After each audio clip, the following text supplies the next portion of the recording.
Good morning students. Today I am here to explain ninth poem of our course book A Nation's Strength. The present poem is written by Ralph Waldo Emerson. The present poem A Nation's Strength, it is written by Ralph Waldo Emerson.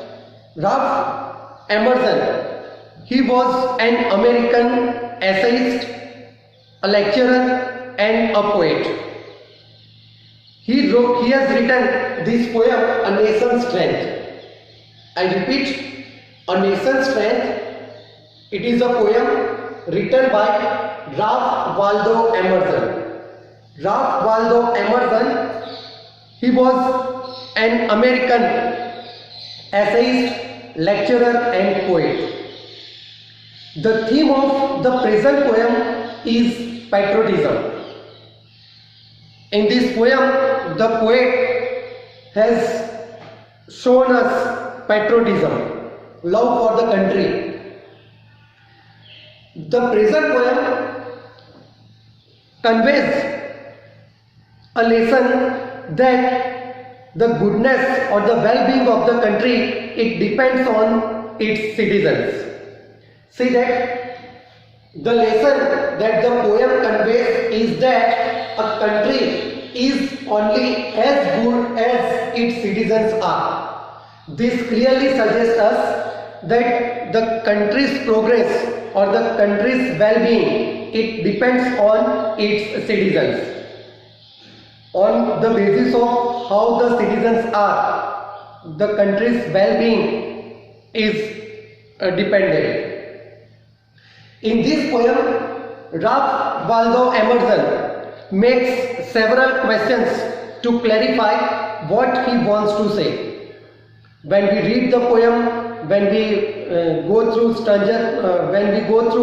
stanza by stanza, we can understand that the poet has made several questions to clarify what he wants to say.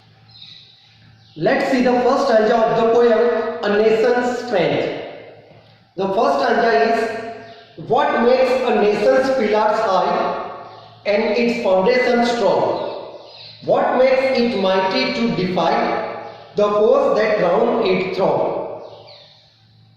See some of the words and their meanings. Defy, it means strongly resist or oppose. Another word, that is foes, it means enemies, opponents. And throng, it means crowded or gathered. Let's understand the first stanza. In the first stanza, the poet Ralph Emerson equates a country, equates a nation to a huge building. In other words, the poet has compared a country with a huge building, and that is why he has mentioned that pillars and foundation. These words are used. This suggests that the poet has compared a country, a nation, with a huge building. Then the poet has asked two questions to all of us. The poet has asked two questions to the readers. The first question, that what makes a country's pillars high and its foundation strong? That what makes the country's pillars high and its foundation strong? And second question, the poet has asked that what makes it mighty to defy the foes that round it throng? It means what makes the country powerful to oppose or to strongly resist the enemies who crowded around it.